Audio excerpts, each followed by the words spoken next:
Welcome back to another episode of Strength in the Details. I am here with three-time Olympian, world record holder, and coach Cheryl Haworth. It's such an honor to be here chatting with you today. How are you? I'm great, Dr. Newsom. How are you doing? Some I'm exciting stuff coming up here other than all this Olympic talk, but I'm doing really, really well. It's an honor to talk with you today. awesome, awesome. Yeah, we're excited, and I'm excited to get this in before we kind of go on our baby hiatus. So, for those that don't know who you are, they're living under a rock apparently. Tell us a little bit about who you are and how you got into Olympic weightlifting. Well, in all fairness, it seems like many, many, many quads ago that I competed. So those of you who don't quite remember are certainly forgiven. I started weightlifting back in 1996 and had the greatest honor of competing and representing Team USA at the year 2000. That was in Sydney, Australia. I got the bronze medal there. And I competed again in 2004. That was Athens, Greece, and again in Beijing, China in 2008. So, in lots of junior world championships, Pan Am games, that kind of thing in between. Um, but I started weightlifting. I was, just like any kid should have been, at least. It was the great advantage, our generation, 90s, 80s, not quite attached to those devices, right? So we needed to get out of the house. My mother not having it. So a basketball season, you're playing basketball, softball, you're doing softball, etc. So I was playing for a city league at the moment, and funny enough, the Olympics had just wrapped up in Atlanta. And though I was aware, obviously, you, to use your words, need to be living under a rock not to know that was happening, especially living in Georgia like I did. Um, so I was aware it was happening, but just coincidentally, um, playing for a city team, softball, the weightlifting facility was directly across the street, the Anderson Cohen Weightlifting Center, and that is a facility at the time was totally free. To those living in Chatham County. So we were just doing a little, cross training, strength training for, um, like trying to send that softball over the fence, it did one thing led to another. I just picked up the barbell really, really easily, and it came. Yeah, it was like a duck in water. Oh, to be a youth athlete, I miss it, and it seems like it was so far long ago. You got to do a lot of traveling, obviously. Being able to travel to three different Olympics, World Championships. What was your favorite event? Like, where was your favorite place to go and compete? Wow, my favorite place to go and compete. Now, my one of my number one trips that I ever took, and it was for many, many reasons. Also capped it off with an Olympic bronze medal, but it was a really well organized event, the Sydney Olympics in 2000. It was the first time women got the chance to compete in weightlifting, but it was the Australians, man, they were jazzed to have Mhm. the Olympics. They rolled out the red carpet, and it was just as a and of course wherever you go, any host country does that. You come into town, it's the Olympics, everybody's always just so kind, and welcoming and hospitable. So that event definitely sticks out in my mind there in Sydney, Australia. But I think collectively, they were some of the more humble events, but I always enjoyed the people and the culture and the earnestness about wanting to be involved in weightlifting and getting stronger was anywhere in Central America. We would go to El Salvador a few times, Guatemala several times. Um, and I just always remember encountering the friendliest people, and it's what I don't know. It's the very basics, but it just always felt like, yeah, we're weightlifters. Like the nitty gritty, like the rawness of it. I liked it, and then everybody is just so kind in that part of the world. How did that shape who you were? It's I see you talking with a lot of passion about your experiences, and it seems like you're reflecting vividly and candidly about those experiences. How did those experiences shape who you are today and maybe your trajectory in life? That's a really good question. I mean, outside of the obvious, like, well, first of all, it is oftentimes a luxury and a privilege to be able to travel. Like, so that goes without saying. Like, I'm so grateful that I stumbled upon weightlifting because, other than maybe world, Florida, or a random camping trip, the Hayworths, we weren't going on these big family vacations. If I was taking a trip abroad, it was because it was a weightlifting event. So I'm so, so grateful. And I think that if anybody is ever in the position, and there are ways to kind of figure it out, but in the position to travel, they should. And I also had the privilege to live abroad. I lived in Hong Kong for 3 years between 14, 15, and 2017. And that was an experience. And I think to answer your question, it's really hard to put yourself at the mercy of other people, and not be humble and polite. And I mean, I was raised in the South anyway, so like, I can't be like the one unfriendly person that ever grew up. There's a little bit of that, but um, when you're relying on other people to get food and shelter, and like, you can run afoul of the government in a lot of places. Like, you really traveling can be, not without its pitfalls and stuff like that. So being open and a little bit trusting, but also just polite, just going out of my way um, to be respectful. I think it gets you a lot of things. You're able to sort of have more genuine interactions with people. Um, yeah, so I think just kind of breaking down those barriers and like trying to be more friendly and open and accepting, and not turn your nose up at food. That really bothers me too. You know what I Mhm. mean? Like, traveling experience, like, don't be a snob. Are to yourself for a couple minutes. You know what I mean? Fair. So really it teaches you how to, I don't know, how to navigate all these different things. And people are very, very interesting creatures. And yeah, it taught me many things, and and still a lot left to learn, and hopefully more traveling to do in the future. That's awesome. That's awesome. And I think it does shape, especially when you're able to do it at a young age. I think it introduces you to so many other cultures and possibilities and ways of doing things. And you really learn that there is more than one right way to live and to communicate and to get around and to experience life. And I think that's one thing that traveling has always brought for me, as well. So I could agree with that. Yeah, you're exactly right.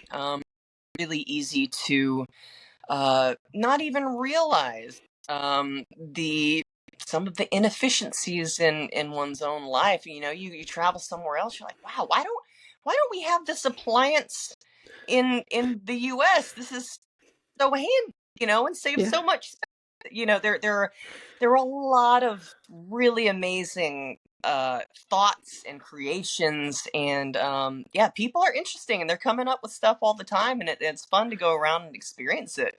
um yeah, you're exactly right. I agree. We're heading into this Olympic season, right? We're tail end of the quad, the final, portion of this quad. What can you talk about from your experience that the athletes that are making that final push from a psychological standpoint might be going through? What do we need to know about the mental preparation for something like an Olympic quad? Wow, that's a really That's a really excellent question. And I was actually just talking to Carrie Goodrich, is a friend of mine. If any of you have encountered her before, but she coaches youth weightlifting primarily here in Savannah. And we train together in the morning. And, we were observing some of the European Championship recently, for example, and the absolute intensity of the competition and the necessity to do well at the competitions. And I will say that the qualification system was completely different Mm, whenever I was a lifter. All three of those quads, and even subsequent quads, until very recently, with the Roby points and everything that athletes have to accrue now, what we did is we would simply go to your junior worlds, your senior worlds, your Pan Am championships, maybe some invitational competitions, and we would earn points as a team. And okay. as a team, Team USA, we would have a standing internationally with other teams, would determine how many slots we would be allotted for the Olympic team. And what we would do is, just a couple months out from the Olympics, we would just duke it out. And we would go to the Olympic trials. Mm, And that's when, that was the intense competition here within the US, where it was kind of like the put it on the bar. I need 10 more kilos. It's a 10-kilo PR in the cleated jerk, but I'm still going to try it. Um, a lot of fun to watch. Really stressful to be a part of, depending on how you're ranked. But so it's completely different. And honestly, it's so much more intense than it was for us as athletes. And that's sort of what I was talking to my friend about, how it must be so much more critical to have other things in one's life, um, and manage balance. For me, although my schedule was rigorous, so for example, I got really good at weightlifting really fast. So I was qualifying for world championships that I was too young to attend. So, as a junior, I was going to junior worlds, senior worlds, junior nationals, senior nationals. Whereas, if you were over 20, you're doing half of those events. So I was really, really busy. And then with the media attention, directed towards women's weightlifting, it was a new thing. It was a lot. Um, but it still wasn't back to back to back to back competition. That much adrenaline coursing through your system all the time is really, really tough. Now, I will say that there are individuals who will kind of be okay with that. At least in a way that it allows them to push themselves maybe harder. For me, I needed to forget about weightlifting much of the day, and do other things that had nothing to do with weightlifting in order to push all the way through. And I will say I did retire from the sport of weightlifting at the age of 25. So longevity was not something like I kind of recognize these things now. And it does matter who your coach is. What is the message that's being fed to you? Is it one of, and we all have people that we work better with, than others, and really that matchup I think is really critical too. And I think, and I'm not saying that in a negative way, because I do think there are a lot of really talented and thoughtful coaches out there now, and more of them cropping up every single day who understand that a lot better than maybe the coaches of ye olden days, um, where more is always better. And if you break, you're just a failure, but that's not true. So, and that's kind of where I'm coming from. So I have, I can feel it in my own being, the importance for balance. I hope these athletes are doing things that make them laugh.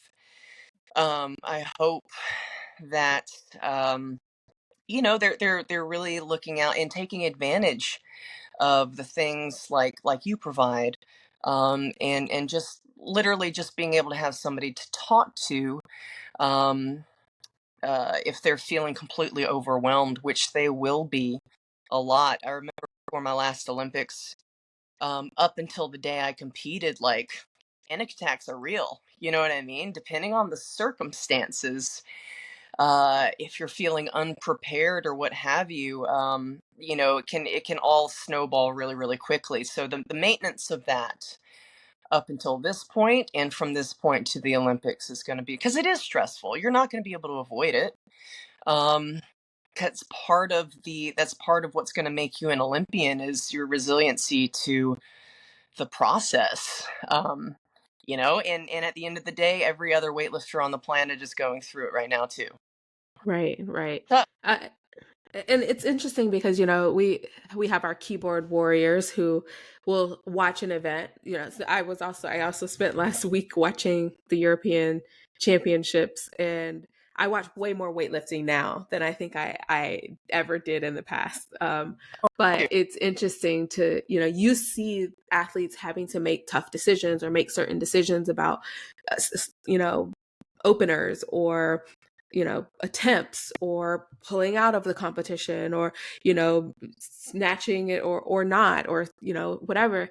um and I think that there's so much more that goes into how you strategize, because we are seeing our athletes travel, going abroad for all of these big competitions. And we started off with a field of maybe 15 athletes on each side, men and women, for 3 slots. And that rigorous of a competition can really start to drain you mentally if you're not resilient and if you don't have those coping skills. Because as you said, I really like the way you put it, you can't avoid the stress, but how are you dealing with it and how are you addressing and managing it, I think, is really important. yeah, absolutely. And because you can avoid it. And I think that was one of the strategies I did for a long time. I just tried to avoid it. It reared its ugly head, a little bit later, but also too with the um and I observe this sometimes in other sports too. The losers of the Super Bowl or whatever, and I and or what baseball. It doesn't matter the sport, but I think the people, because there is losing well too. And I think part of it is entertaining the possibility that it might not happen. I think is it you don't want to entertain it too much, but I think the true devastation happens when other possibilities aren't entertained, and I think that's a little bit unhealthy to get super upset. You want to stay positive. You want to be like, yeah, this is a foregone conclusion. I'm confident. Confidence is huge in weightlifting. But we also have to be in touch with reality to to better cope with the whole mess anyway. In my opinion, you do have to accept the possibility, um, that this thing might not happen. And when it doesn't, we can be really upset about it and try to go again and learn, take all the things we learned and make it better. But that's all you can do. And I'm kind of thinking, because these athletes are people that we can see next quad, they're really young folks. I mean, Mhm. across the board. And then you have people like Olivia Reeves who, seem to come out of nowhere, right? So that being said, next year somebody is going to pick up a barbell who never picked it up before, who may make the next Olympic team. You Mhm. know what happened to me? I never lifted weights until 1996. And Mhm. suddenly I'm on the damn team in 2000. How did this happen? I didn't even get it. Yeah, It yeah. that youth allowed me to not realize how horrified I should have been the whole time. So I know you retired, as you put it, relatively young, and it's weird because sometimes people that don't really know the sport of weightlifting, they're like young, 20, 25 is kind of like that peak age where you start to decide what you're going to do, and then you get into your 30s and you're considered a master's athlete, and I'm like, "Hey, I'm feeling my best now." Right. What is your advice for people? I talk to people about longevity in the sport, and it may not be longevity at the highest levels of the sport, but how do you maintain your physical, your mental health for the longevity of making it to 3 Olympics? And that's the thing, right? And that's the thing that I reflect on the most, because my biggest regret is that I didn't have longevity. Even though, 25, you're right. I think maybe historically where we would measure, peak athletic performance, but in terms of strength, it takes a long time to get strong. Like, I wasn't even cracking into that heavy work until the last couple years of my career because I was finally squatting heavier numbers. It just took time. You Mm-hmm. got to layer that over and over and over again, without injury, too. And I think one of the things that really took me out of the game way sooner was injury. Because I could do it, people were having me do it. Snatch heavy, clean and jerk heavy, squat heavy. She can do it, so we're gonna push. And I did have an elbow blowout and a lot of um, and a lot of long-term injuries. Like, I still have to do core work all the time, or my back, I'm walking crooked all day. Mm-hmm. So maintenance of one's body and accepting the fact that you're not going to be the strongest version of yourself until, so even if you're incredibly talented and just naturally strong, you will be stronger over time. Time is your friend. So as long as your priorities and your programming, sorry, we're not going to talk about that, but relatively balanced. And mobility is another one of those things I think that is overlooked in terms of talking about being injury free and having longevity sport. Psychologically, that's going to help because I think some of and I'm training more and more now, but some of the reason why I don't want to go heavy is because I'm afraid I'm going to get hurt and I'm going to get depressed about it. And it's going to back to this place where I'm like, well, I did all this work and I'm here and I'm just hurt again. Nobody can fix me, blah, blah, blah, blah, blah, blah, blah. And it's like 2005 again. So, um, so staying physically healthy and making that a serious priority, um, by balancing the program, doing all the things within your control, you will get stronger, right? Mm-hmm. So the more reps we have and the more time spent under the bar, the more days we can go into the gym. There was a physio, and I'm forgetting her name now, so I can't give her credit, unfortunately. And she mentioned I was doing a mobility thing in the gym the other day, and she was like, more people miss work not from the flu, but from lower back pain. You know what I mean? Like, just productivity. Um, and even if that's not exactly true, I still feel like it could be. You know what I mean? Because we don't take care of ourselves the way we should. Anyway, um, the maintenance of the body and allowing ourselves to get stronger over time, I think that's my priority when I deal with my own athletes too. Yes, we're going to push hard, but how you're feeling about your body is going to determine how confident you are. It's going to determine how well you move. If you're hurt, you're hesitating or you're compensating, and it's only a matter of time before that whole thing just falls apart. One thing that I really loved that you said, I want to echo this, and I'm probably going to use this as a sound bite, but just because you can doesn't mean that you should. And I find myself having this conversation with athletes a lot. The program says 80%. And they're like, Coach, I feel really good today. I can go heavy. And I go, I know you can because we just came out of a volume cycle. And at this point in the program, you should feel good. You should feel like you can do these things, but you don't need to. And Right. that doesn't mean that you should at this moment. And finding that balance, finding that patience of when to push and when to kind of back off is really, really important for reducing that likelihood of injury and kind of minimizing the flare ups that we start to see from overtraining and overuse. So I really loved how you put that. Yeah, totally agreed. And honestly, one of my favorite things to say, because I was talking about, and not to hate on the squat jerk, but just the most difficult kind of jerk. Just because one can do it, doesn't mean one should do it, depending on your priorities. I'm Right. sure I could make it look nice, but guess what? I'm certainly not doing that with the heaviest clean. I'm going to sit right down there in that pretty little squat and then have to drop the bar because it's not going anywhere. So anyway, yeah, there's certainly a difference between can and should.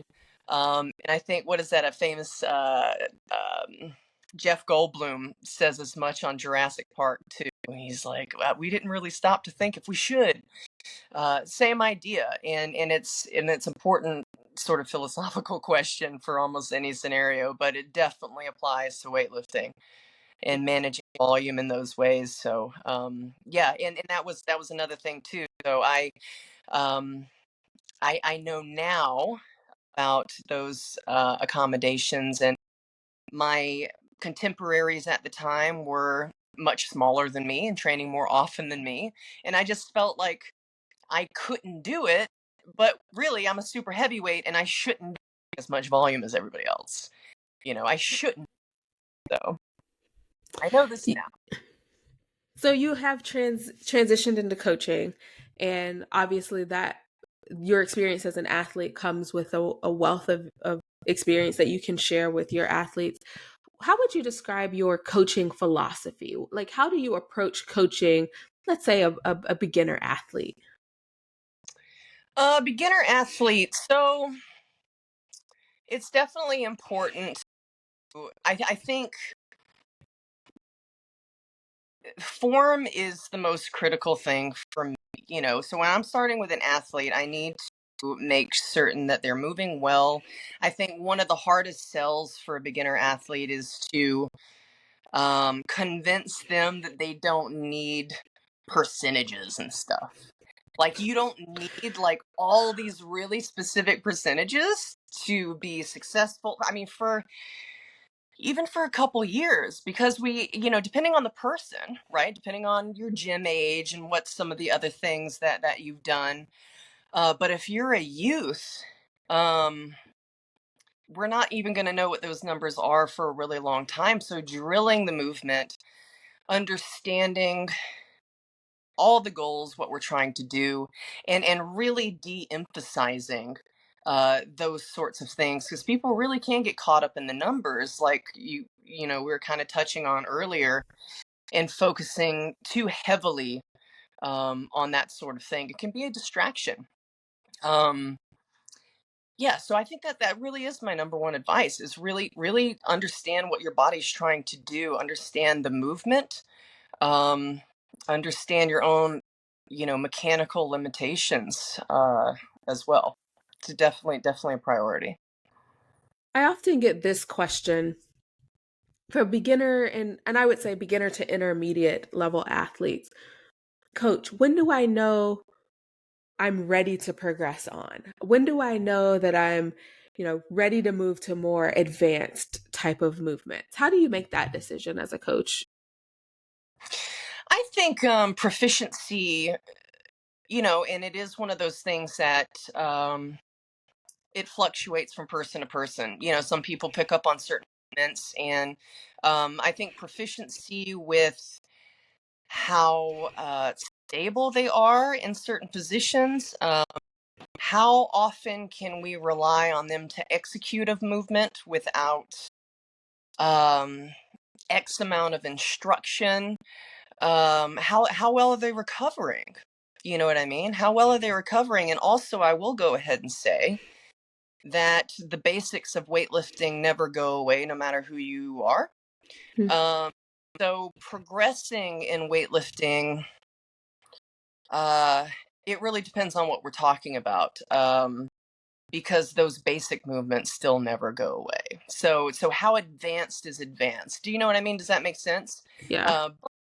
Talking the difference between, like, when do we determine somebody is ready to full snatch, or full clean versus power, and all those things for me is how does it look, and how well are we rep to rep? Do those reps look the same?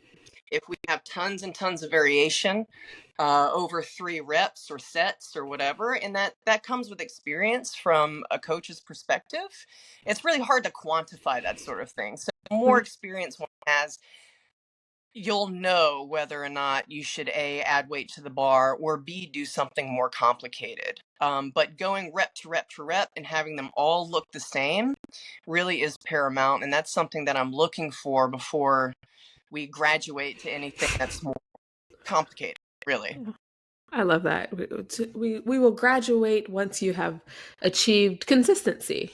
That's it. When the reps look the same, or I even tell my athletes sometimes when the error that you're making is not a fundamental error. It may be something more advanced, something very unique to you, just kind of one of your own quirks. Then, we can kind of progress and address that. But when we're still making fundamental errors, Right. body positioning, things like that, you're still a beginner athlete. Sit down. That's way more efficient way to put that. Fundamental errors. Errors also that lead to safety issues. You know what I mean? I very well aware of what can happen with the barbell. So if anybody seems unsafe or whatever, obviously, like we're pulling the plug. But the fundamentals, they got to be there before we can graduate. I It's one thing that just came to mind when you said something and it stuck with me. How do we keep our athletes having fun?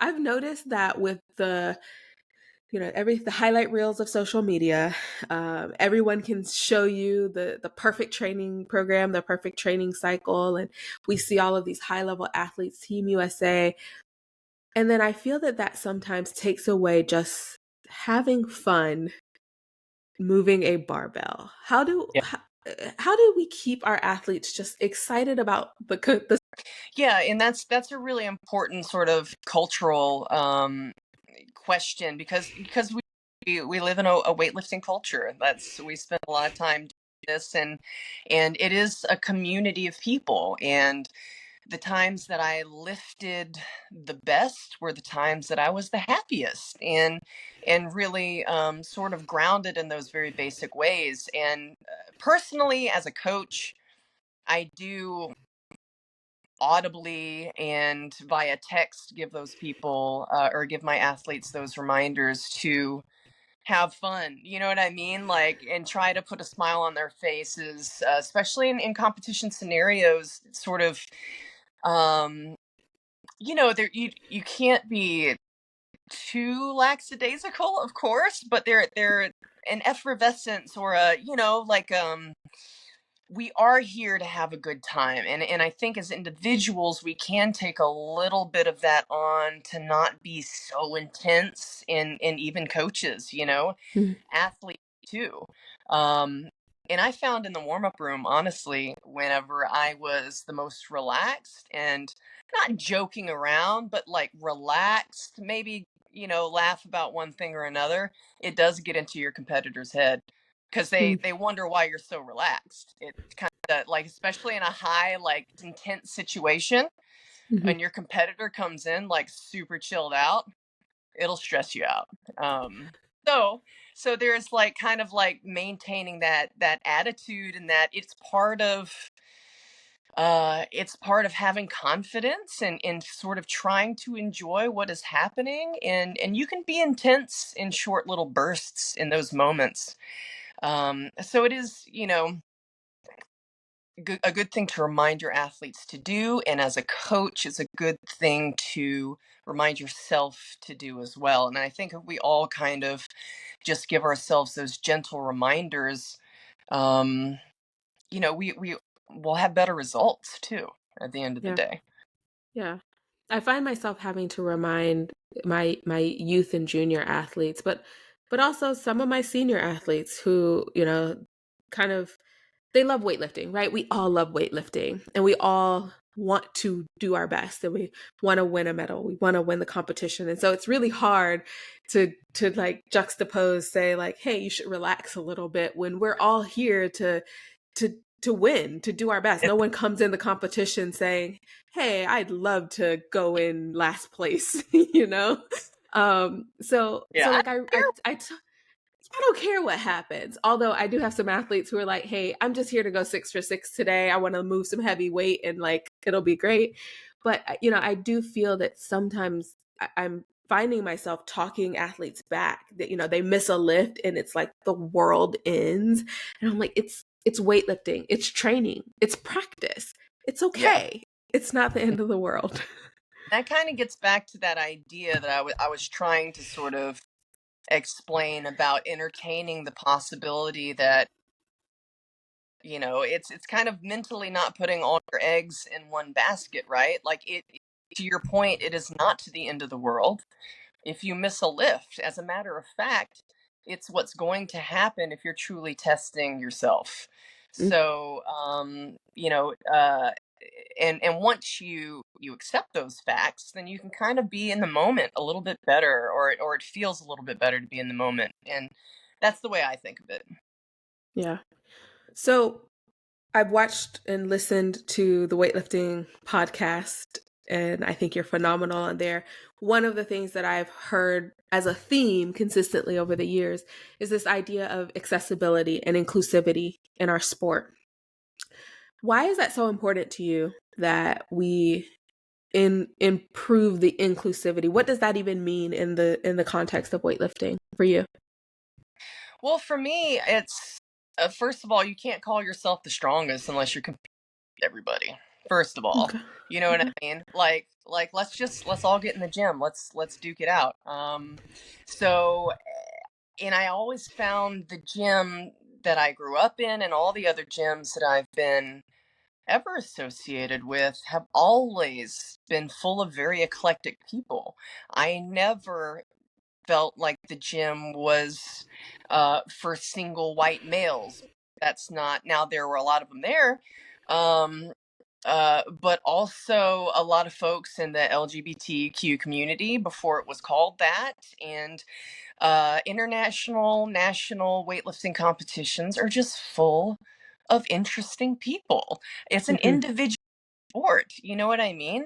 It's also a sport that, if you have a set of weights, let's go, let's do it. So it's by its very nature, you don't necessarily have to have much. You just have to have access to those weights. So it is a sport that begs to for everyone to be a part of, because it's um testing strength is, I don't know. I don't know how I was going to wrap that up. I was going to go to ancient Greece, but I was like, no, Cheryl, that's stupid.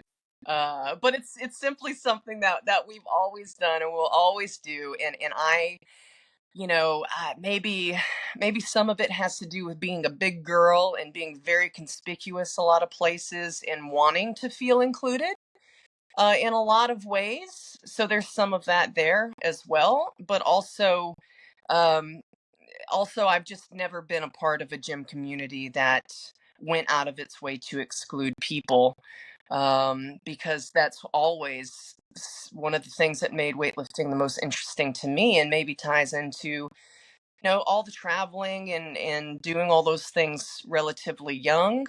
Um, and it involves also being a part of a women's weightlifting team at the Olympics that, we weren't allowed to do it before the year 2000. So there's a lot to be sort of like, how can I celebrate being included as a woman into the Olympic Games in my sport, but then actively keep other people from participating?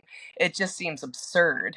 Um, so yeah, I try not to be a hypocritical jerk, I guess. That's what I love the way you wrapped that up. Let's not that's be a what I, hypocritical jerk. right, right. And everybody, it's yeah, everybody wants to be strong and you can't be too strong. So there it is. one of the things that makes me think about is, we want to include everyone, but we do know that there are some disparities, right? I even reached out to you and was like, where are the high level women coaches and how do I find them? Yes. How do we get more women of color in high level positions? How do we get more of them visible? And so there are some disparities. What are your thoughts on how do we drive inclusivity? How do we make it more accessible, both at an athlete level and at a coaching level? Man, we're solving all the world's problems today. Well, have people having access to things like this, conversations on the internet or just at your fingertips with all the podcasts we have, all this information that is being shared that wasn't before. And I think it was a really easy sort of foregone conclusion that there just aren't women weightlifting coaches. Mm-hmm. But that visibility, um, and women of color as well. That visibility, albeit slowly, because I do have the same thought. I'm like, let's get somebody on the podcast, but let's make it a woman, and then crickets for a little while, and I mean, those athletes and stuff are out there, and those people are out there, but it seems like the three people, you know what I mean? The handful, right? Yeah. So it is an important conversation to have, but as long as those people are out there being productive and being visible, um, I have the opportunity to do the commentary again for NBC for the Olympics, and doing stuff like that, like and saying that yes, there are weightlifting experts out there, to whoever is just casually sitting on the couch watching the Olympics, there are female weightlifting experts. And maybe they'll Google it. Maybe they'll go into this rabbit hole that they didn't know about. And they can have access to all the lovely women, the five women. No, there's more than five. I'm being facetious, um, but yeah, it's just not like it used to be. So I guess what I'm saying is I'm optimistic.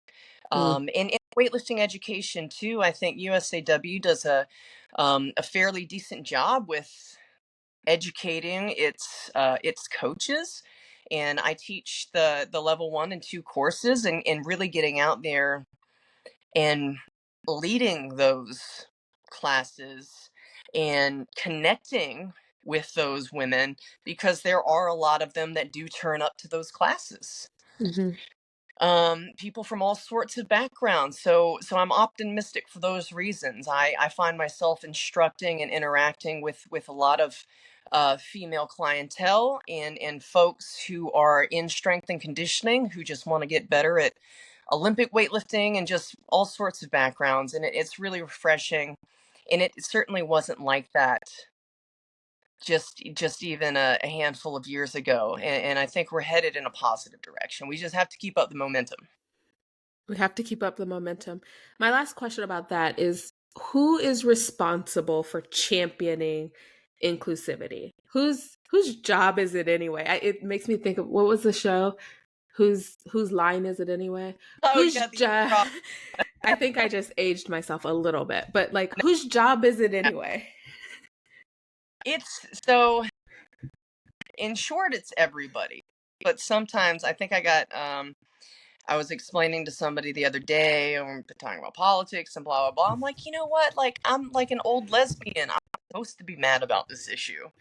Like, but until men are mad about it, then nothing. It's going to be the status quo. So I feel like, women, yes, like getting at being our own advocates, certainly, and raising enough hell so that you can't ignore the idea of, at least, and not just women, folks of color in any marginalized group, of course, you're included, certainly, because people don't relinquish power or rights unless it's in their face, and they just get so annoyed about it that something needs to be done. So we have to continue to be our own advocates, but also, as gently as we can, persuade our colleagues, our male colleagues, and our colleagues who have been in charge or sort of in charge of the status quo for as long as they have, because until they feel the same way, it's going to be the same. Yeah, I agree. Yes, Well put. Well put. well, I want to chat with you before we wrap up about how weightlifting transitions into life. I have the privilege of working with a lot of great athletes who are talented who will never make it to Team USA. They will never make it to the Olympics, you know? But that doesn't mean that weightlifting can't teach them something. What how do you connect what you've learned in weightlifting or what you're teaching athletes and how that transitions to make them better humans, to make them better people? yeah, and I mean there does have to be some kind of reward at the end of the day for all of us grinding along in the gym. And aside from the fact that being physically strong is fantastic, there is, and I have been detrained and trained and detrained, and I have felt to the moment where you're just going about your daily life and you realize that you're stronger. It's a really great feeling wow, Hmm. I'm stronger than I was. And it can sort of help change your perspective or carry yourself in your day-to-day life with confidence in your own physical abilities, things that are difficult, and to be strong. And also it it's really hard. So I don't think that I had really watched the Olympics, the weightlifting portion anyway, until I was doing commentary for Tokyo. I was like, wow, I haven't really sat because it was like traumatizing for me for a little bit because of how stressful and taking me back to all the places. But I mean, that's a really, really, really going to those high levels of sport, no matter what sport it is stress inducing, and it's unhealthy. It really is. I was speaking to my friend who's an Olympic champion rower, and she's like, "Yeah, you get so specialized and so intensely into what you're doing. Like Olympians are healthy, but also like do their own sport so hard that it certainly becomes overused and anyway, we become over specialized. But short of that, going into the gym and fighting against gravity, if you will, and challenging yourself to do a hard thing um, routinely, no matter what that hard thing is. You know, we're talking about weightlifting now, but it's so important for personal development. In that, I remember moments in high school and in college just being, you know, presentations, classroom presentations, just talking in front of people. It just was so simple because of the exposure and some of the things that I had to navigate. And you know, you return from a big trip and somebody has a camera in your face and you suddenly not sound like an idiot. You know, there are certain things that you think about harder and that you practice. um and that's what it is, I guess. Practice is a good word. It's just practicing doing something hard so that other things, your work capacity or your capacity for stress, and handling adversity increases. And that's really what weightlifting does. That's what sport does. Um, it's both psychological and physical, but you know, weightlifting is certainly a cool sport um, for all those reasons. And I think physical strength is just one of those things, but just overall confidence, just top to bottom, I think. And you can see that coming out of your athletes as well, who maybe weren't as confident um, previously, who started, you know, just sport, weightlifting, what have you. The practice of that is people come out of their shells, and it's just really delightful to see. And that's another reason why it's for everybody. You can't deny anybody that experience. Well, I have a quick game for you before we before we depart, we love games. It's a rapid fire game, this or that. And if you listen to the future episode with Kara, we had to remix this game because, well, you know Kara. So that was fun. But it's a game I of am. this or that. Are you ready? Yes, I'm sorry. I'm absolutely ready. Here we go. Morning training or evening session? Evening session. Snatch or clean and jerk? What? Snatch. Squats or pulls? Pulls. Kettlebells or dumbbells? Oh, kettlebell me. Even though I still like the idea. Volume or strength cycle?